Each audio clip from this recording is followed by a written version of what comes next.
Well, a big thank you to Carolyn, Chad, and Roger for that critical perspective. We appreciate you so much for being here this afternoon. I want to introduce myself. My name is Laura Monteverdi, and I'm the evening anchor on KARK in Little Rock, Arkansas. And it is a great honor to be here today for Sharing Solutions Arkansas. Thank you to everyone who is joining us. Many of you may know me from being on air on the evening news on KARK.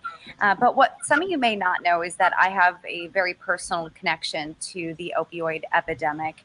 In 2015, I lost the love of my life to a heroin overdose. And for a very long time, I kept very quiet on the issue and never shared about it with anybody. It was the stigma that stopped me from sharing my story. But when I did, when I had the courage to be able to do so, it opened my eyes to how many people are impacted by the opioid epidemic. And I'm so grateful that I had the courage and the support to be able to share my story. And not only that, but it really allowed me to educate myself. And now I use that opportunity to educate others on the opioid epidemic and how it impacts people all across the country, all across the world, and truly is an epidemic that we're facing here today. And, you know, we've heard a lot about today's program. Opioid addiction impacts so many people, including here in Arkansas, and that's why we're here today. We've heard so many stories, so many issues, and it's not just, you know, people, as we mentioned, across the country. It's people here in the business community as well. Businesses are now stepping up, and they are working to solve the problem of the opioid epidemic, because it is a fight that we need to fight together. We are all in this together. It takes each and every one of us. And to talk about that more, I am so pleased to introduce you to our panel today. It's a brilliant panel of guests, many of whom I have the honor of knowing and getting to know today, and they are deeply involved in this issue. So joining me today, we have KARK Lane, Arkansas State Drug Director, who, after serving 30 years in law enforcement, was appointed by Governor Asa Hutchinson to take the lead in fighting the opioid epidemic in our state. Curtis Barnett, President and CEO of Arkansas Blue Cross and Blue Shield, who has joined forces with the Arkansas Chamber of Commerce to help employers prepare and respond to the opioid crisis. We'll hear more about that in just a moment. Chris Dickey is the CEO at Natural State Recovery Centers and an advocate for those like him who are in recovery. Chris, we want to point out, is also a second chance employer, and he believes in hiring people to work in his center who offer a unique understanding of this battle and can help others who are in the fight as well. Chris regularly visits prisons, schools, and organizations to talk about addiction and offering hope for recovery. And last but certainly not least, we have Stacy James. Stacy, thank you so much for joining us today. Stacy lost her 22-year-old son, Hagen, to a fentanyl-related overdose. And through her grief, she was able to build the Hope Movement Coalition. And she works with other grieving families to help end the addiction, the stigma of addiction and mental illness. So thank you all so much for joining us. I want to dive right into our discussion. We've got a great panel, and I want to start with you, KARK Lane, State Drug Director. We mentioned you worked in law enforcement for 30 years, and you now serve as the State Drug Director. And this is a big change, you know, to go from working law enforcement to now fighting the opioid epidemic. And you have a really unique perspective of how this epidemic has impacted our community. So my question to you, and if you could talk to the audience about this, is what is the state of the opioid epidemic in Arkansas, and how has the COVID-19 pandemic affected those who are struggling with addiction? Well, Arkansas has, struggled as this epidemic unfolded, and we started putting a lot of efforts into a lot of programs that you'll hear about today, programs that you have already heard from the previous show. But in that effort, in 2019, our state saw a decrease of 18% in overdose deaths due to opioids. So we were real proud of that. And just as we were about to announce it, COVID hit. And everything changed. Our perspective changed. Everything we were doing changed. And we had to struggle through that. And we saw our overdose deaths rise just 12% in that time period of 2020. We're seeing our naloxone saves go up. Everything we're doing in the infrastructure that we built get tested as much as it can, and still holding pretty strong on our efforts, but really emphasizing what we need to do more. And KARK, there are so many programs out there for people that many people may know about, but some may not. So what programs are available to the members of the audience that they should be aware of?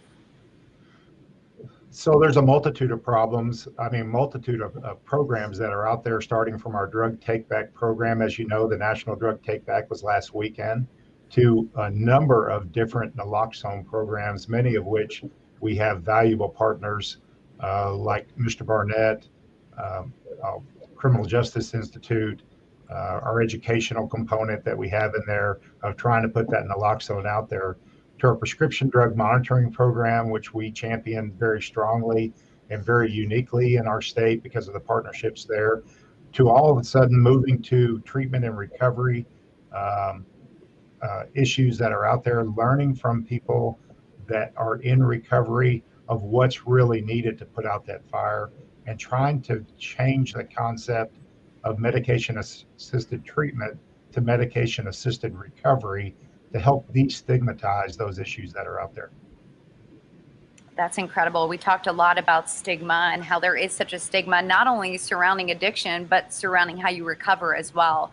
So we're going to talk more about a couple more programs that are offered in the state in just a bit. But Chris, I want to speak to you now. You and your team at Natural State Recovery, you are truly on the front lines of helping people who are in their addiction and are wanting to get help. And every day you're helping people who have fallen into that trap of addiction. So tell us how the opioid epidemic is affecting, the community that you serve, and what really drew you to this line of work.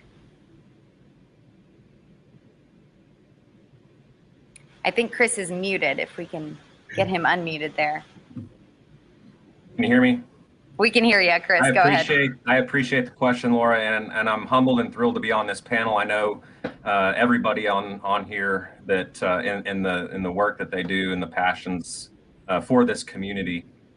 I'm going to answer this question by answering the last one.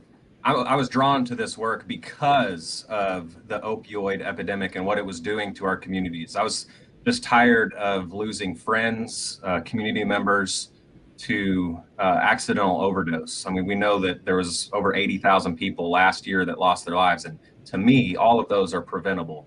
And to me, all of those were accidental. These people had a lot of life left, and we were robbed of their light. We have a program at Natural State Recovery that was built by people in recovery for people looking for sustained long-term recovery, and it was a pretty unique opportunity that we had to survey the treatment landscape in Arkansas and to be able to fill gaps. And so what we're able to do today to help others solve the opioid epidemic is we can treat from crisis to sustainability. And what that means is that's a large investment when you're talking to somebody that is broken. We know addiction impacts a person's spiritual well-being, physical, mental, and emotional state. And so we have a program now that touches on all of those, so a person can leave with the tools necessary to live in the family of recovery. And that's basically what we do, is welcome people to the family. I love that, the family of recovery, because truly we are all a family, those who are in recovery and those who are dedicated to helping those people in recovery. Curtis, I want to get to you now. You are the CEO of Arkansas Blue Cross Blue Shield, not only involved in healthcare, but you are also one of the state's largest employers. So my question to you is how you see the opioid epidemic impacting the workforce. Yeah, Laura, thank you for the question. And companies like ours are feeling the impacts of the opioid epidemic really in a number of ways. It shows up in absenteeism, it shows up in turnover rates, It affects productivity. It affects quality of our work. It adds cost to our employee health insurance and our workers' compensation claims. But we need to keep in mind that not all employers are impacted equally. For many employers, especially those who work with heavy equipment or heavy machinery, they have greater safety issues and safety concerns that they deal with. The epidemic has also limited the number of people who are able to work, which has made it difficult to identify and hire qualified and skilled workers, which has led to labor shortages in some industries and in some parts of our state. Employers are dealing with employees who show up to work and may be impaired. In some cases, employers are dealing with overdoses in the workplace as well. Once these are identified, employers, either through their human resources department or their management teams, or they're much more visible to them, and it puts them in a position to try to work with these employees and to deal with those. But I think there's another impact of the epidemic that is not quite as visible, but it's devastating as well. And that's really the impact that the disease has on families. And I can't think of an employer that I'm aware of that doesn't have employees within the workforce who are dealing with a family member who's dealing with opioid addiction. And as they support them, as their family works through this, it takes a tremendous mental toll in terms of stress on that individual, on that employee who's supporting that family members. It takes a physical toll on them as well. And it really can compromise the health and the productivity of that individual as well. So without question, the impacts are significant, they're far-reaching, and they're heartbreaking. Thank you so much, Curtis. And Chris, I want to turn to you now. How common is it to meet people who are just struggling to keep their jobs because of substance abuse? And in your opinion, what can businesses do?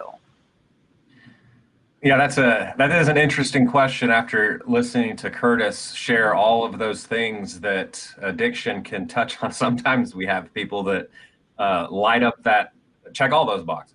And it's our job to get someone, if they come into us and they're seeking medical treatment because it's dangerous to quote unquote cold turkey off of the substances they've been using, then we're going to put them through the detox, flush their system, get them stable. And then they're going to go into a process where they're going to learn about the theory of addiction and learn some concepts about their behaviors. And then we're going to, it's basically a instruction. And once they move through our program, after about 30, 35, 40 days, they're in a place where they can put practice to those theories they've learned. And that's really where to me, the miracle of recovery really transforms a person. You can really see it. It's a tangible thing. It's visible when someone takes what they're learning and they apply that knowledge and put it into practice. One of my favorite things to do as an employer is actually hire someone that has come through our program, not because I feel obligated to, but because they're the best candidate. When we put an application out looking for a position to fill, so it is a critical role for us, and we wouldn't be doing our job if we just stopped after giving them the knowledge.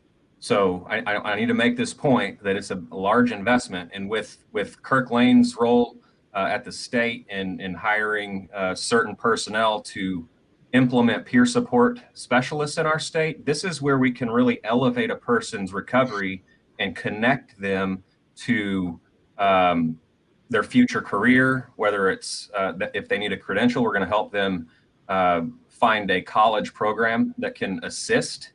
And then we're going to do mock interviewing. We're going to do a lot of different things with our folks and residents to build their platform, if you will, and that foundation in recovery so they can learn to stand on their own 2 feet.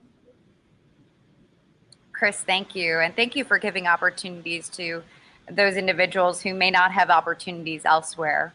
And Curtis, we talked a little bit about this, and Chris touched on this as well. What can Blue Cross Blue Shield, not just Blue Cross Blue Shield, but other businesses, large and small, do to help employees who are dealing with drug-related issues of their own in active addiction? Or maybe it's someone they care about. You talked about families. Maybe it's a family member they care about or a close friend. Yeah, well, when I talk to employers, the first thing I do is make sure that they understand and recognize that this is a community problem that requires a community solution, of which the employer community is a critical part of that solution. When you think about employers helping their employees and their family members, you've really hit on the underlying premise for why the Arkansas State Chamber of Commerce, the Arkansas Foundation for Medical Care, and Arkansas Blue Cross Blue Shield joined in 2019 to create Together Arkansas. Employers, they go to togetherarkansas.com. That's the website that we created to provide them with support. They have access to a free toolkit of resources that will help them respond to this crisis. And it's really to help them get to the kind of issues that I was talking about earlier. We've created 5 15-minute video modules that will help employers really understand the problem with opioid use in the workplace. It helps them craft a legally sound, drug-free workplace program, helps them to establish the human resources policies that are needed and that are right for their organization and for their culture. It helps them to implement a workplace drug testing program. It also guides them to helpful resources, especially around treatment options that are available to them and to their employees. So we've seen good use of this of the toolkit so far. We've received good feedback from employers and from employees who've used it, but we'd love to see that grow even more in the future. Sounds like a wonderful plan. Thank you, Curtis. Stacy, I want to turn to you now. You are so near and dear to my heart. You are a mother on a mission, I like to say. You know, you lost your son, Hagen, to an overdose at 22 years old. And I know that you and I, when we go speak in events and we ask people who here has been touched by a mental illness, mental health challenges, substance misuse, you will not see a hand that is not raised in that room that we are in. And I want to talk to you a little bit about how you came up with this Hope Movement Coalition, and it was inspired by the loss of your son. It was. Well, you know, Hagen passed away. It was completely unexpected. And, you know, when you have a child that struggles with substance use disorder, it should be in the back of your mind. And it never was. I focused on the mental illness, which was the anxiety and the depression, which is so common among our young people. So when he left me from an accidental overdose, I was left reeling. And there weren't a whole lot of options for me as far as people that I could talk to that understood. Addiction, substance use disorder causes a very complicated grief that begins long before you actually lose someone. And I know, Laura, you know what I mean. It's just one of those things where it's a complicated grief. And I needed somebody that understood that. And so Hope Movement was created because my son trained me to be a fighter. I fought with him, beside him, for him, oftentimes against him, but to fight with a passion and a love and a belief and a hope that things will get better. And I knew that there had to be other parents in our state that had that same passion. So ultimately, Hope Movement, which started out as a blog, the blog became kind of the fuel for the fire that brought all of these amazing parents from across our state that hadn't otherwise met together. And through Hope Movement, we get to serve our communities. We get to love on our recovery community. We get to speak at different events, talk about our children. And ultimately, what we hope to do for the grieving community is to show the parents that, you know, don't fall in the grave with your children. There's still life and there's still purpose. And for the recovery community, man, I'm a team mom. I know how to get in there and shake them up, stir them up, and encourage them, and then send them on. And in doing that helps me heal in my grief because I'm still making a difference. I'm still able to love and watch someone go through the horrific struggle with substance use disorder and come out on the other side. I see it every day, and it's incredible to watch. Do you find that parents are able to open up more because of you and because of other moms and dads who are willing to share their story? Absolutely. They will contact us, but they won't tell their next door neighbor. They won't confide in their preacher. They see us living out loud saying, this is horrible. It hurts, but there's so much that we can do, and they will reach out to us. I think that's one of the amazing things about living out loud. That kicks stigma right in the teeth. I'm not afraid of stigma. And because I'm not afraid of it, I think that is an open door to other parents and loved ones that see me and they think, okay, well, let me see if maybe, just maybe, they can help me. Stacey, thank you for all you do, for all parents out there who are grieving and are feeling lost right now. You are a ray of hope for them. Thank you.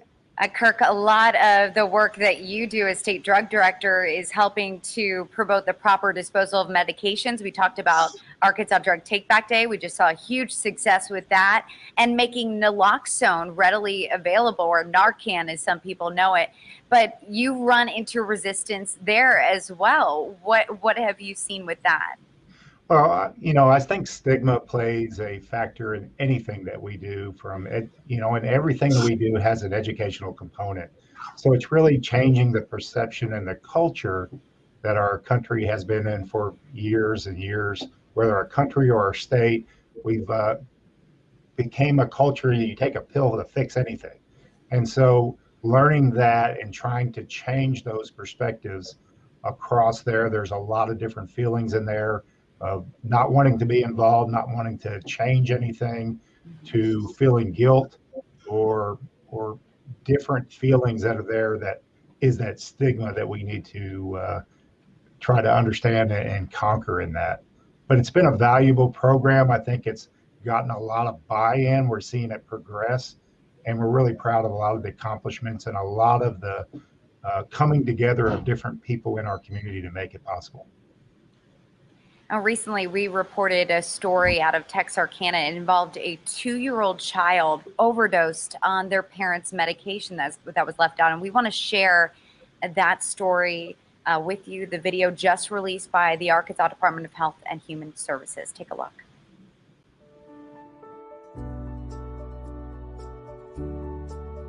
The call that originally came out as an overdose. Unfortunately, as a lot of law enforcement officers know, they're very common. As I'm driving there, it's snowing. I'm trying to get there quickly, obviously, because in these situations, minutes, maybe even seconds, can be the difference between life and death. As I'm getting there, we get told this is now a 2-year-old child. 0425, just advising your victim is going to be a 2-year-old.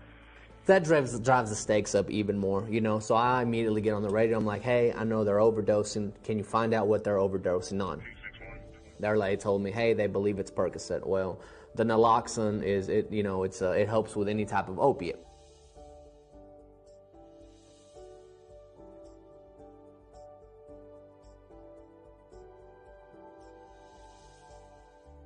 My phone rang late at night.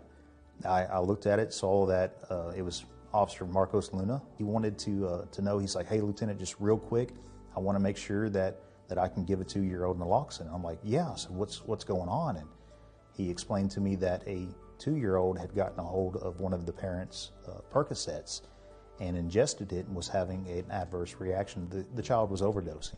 202, you do have lighting it, am I correct? Affirmative. Dispatch had already told us that the local EMS service was being delayed because of the snow that had started. It felt like everybody was on pins and needles, just waiting to hear what the outcome was. When we arrive, I see a 2-year-old going in and out of consciousness. In my opinion, I was thinking this child may have just closed his eyes for the last time in his life. Have you administered the Naloxone? 10-4, I have. I hit him with the Naloxone. 20, 30 seconds later, that child was back like that. Be advised, he's coming too. It was just relief, and you could feel the tension just lifting. Toddler came too, and he's being transferred to Wadley by license. One of the biggest mistakes that people make with medication is just forgetfulness. It's taking your medication and leaving the bottle out somewhere where a child can get to it. you have to make sure that that medication is removed from the access of little hands that think everything's candy. I do think it's extremely, extremely important that we have more programs such as the Arkansas Take Back program. We have people that are getting addicted to painkillers, and at the most you have innocent people getting hurt. Well, this is a prime example of that. Just a normal painkiller that was prescribed looked like candy to a child, and he ate it. Kids are going to be curious. Teenagers are going to be curious. They're going to find the old unused medication that you should have disposed of. Drug addiction spans all socioeconomic classes, and it can all start just from one experimentation from a medicine cabinet because you forgot to dispose of your medication after you were done with it. If you don't do it now, you're going to forget again, and it's going to be there later for someone to misuse, whether accidentally or intentionally.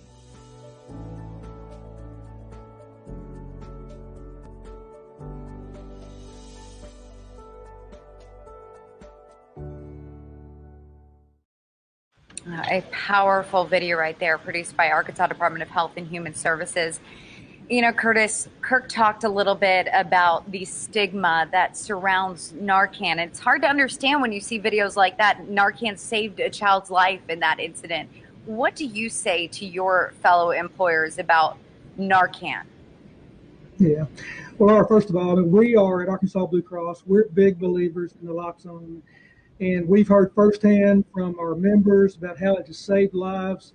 Director Lane always keeps us up to date on exactly the number of lives that are being saved throughout the state. Through our Blue and You Foundation, we've made significant funding available to help first responders and other organizations have access to naloxone kits.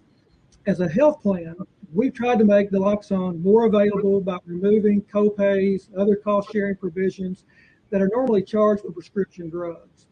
And I encourage other employers, especially those that self-fund their health plan, to take the same action, to do the same thing, remove those cost-sharing requirements and do what you can to make naloxone more accessible to your employees and to your workforce.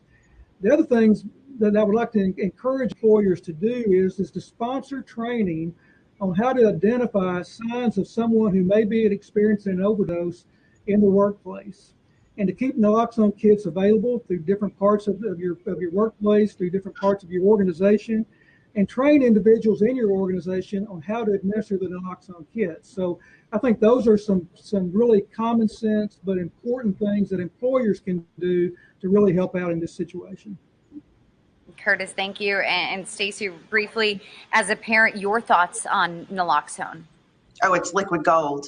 I think it belongs in every glove box. I think everyone needs to have it. You know, unfortunately, parents don't always know what our kids are doing. Hagen was a great kid that made a bad decision. And that's the case for so many of us. I think it's important that parents are aware of Narcan and know how to administer it. It belongs in the schools. First responders. I think that ultimately is going to end up saving countless lives. Carry it right there in your purse. I'm proud to say that I do so myself. So we encourage you to do that. You know, we're running out of time here, but Chris, I want to get to you. We mentioned that you are a second chance employer who is in recovery yourself. How are you setting an example for other employers? Yeah, I consider myself on my 10th second chance. So it's funny you mentioned it that way. I think that as an employer, what I need to do as far as, well, let me back up. For me, being in recovery, I know that there's certain things that I cannot condemn someone for. And it takes some discernment. Director Lane was referring to some of the times that we're involved in now that discernment seems to go out the window. And what that means to me is just proper judgment. As an employer, I'm looking at a candidate for a position and I need to look at the skill sets and can they get the job done that I'm asking them to do. And then from there, we can develop that working relationship. But I want to take those risks.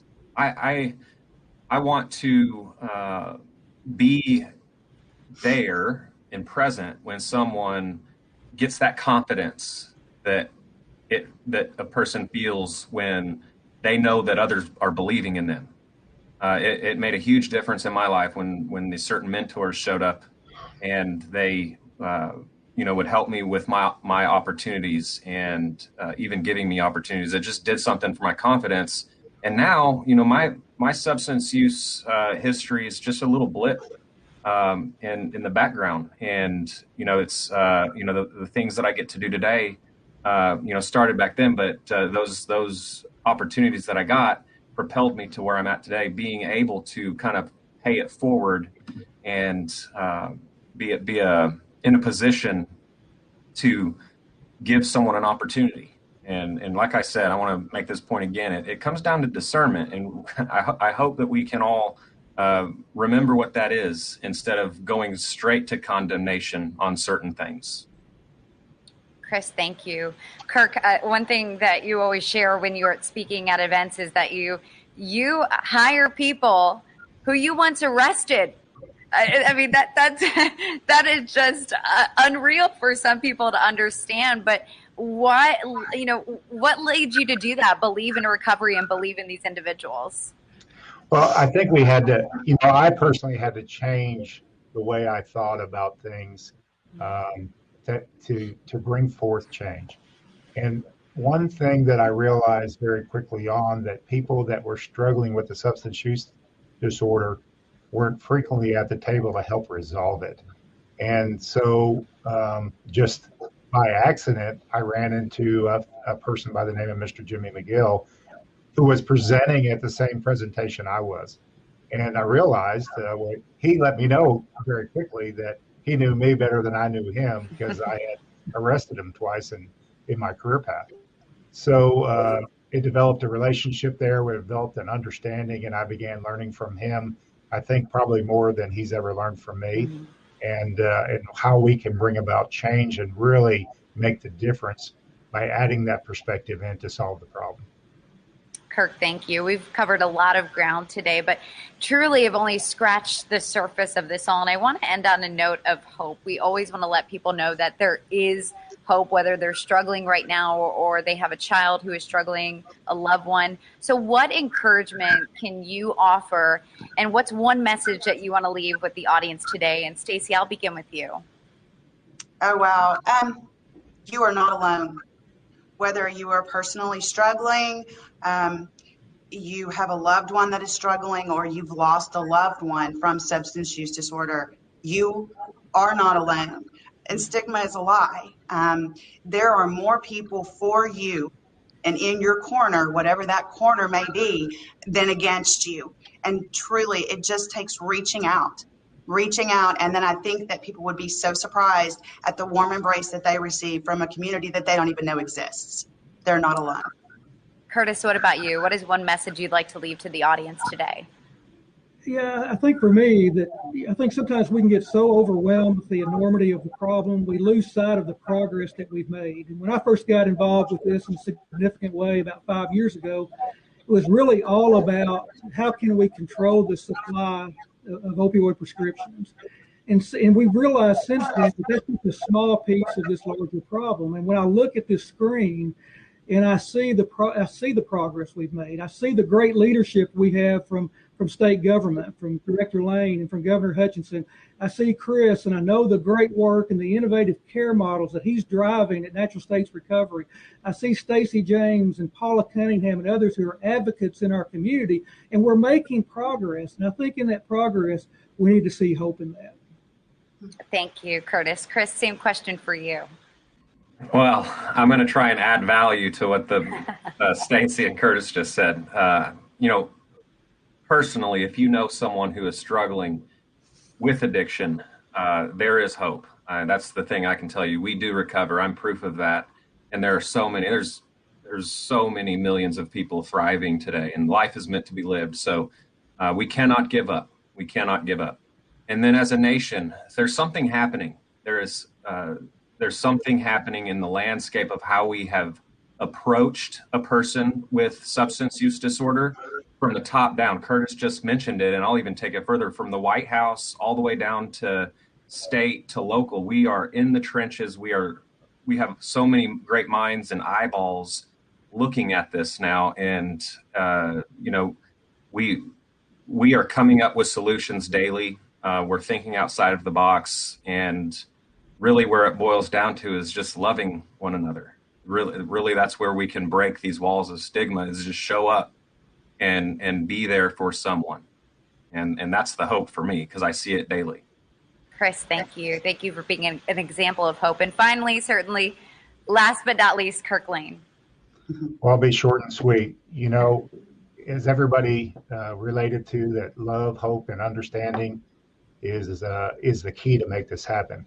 This is an epidemic that we created, and I truly believe that working together with all the partners, we can defeat it. We just have to want to. Thank you so much to Kirk Lane, Chris, Stacy, Curtis. This was such an important conversation. I'm so proud to be part of and to have you be part of as well. And we hope this inspires others who are maybe in their own fight right now, or who, like Stacy mentioned, those parents who want to be able to help. And we hope this moves them today and provides them some hope. Yeah. I'm pleased now to hand this conversation over to President and CEO of the Arkansas Chamber of Commerce for closing remarks. Thank you all. Thank you.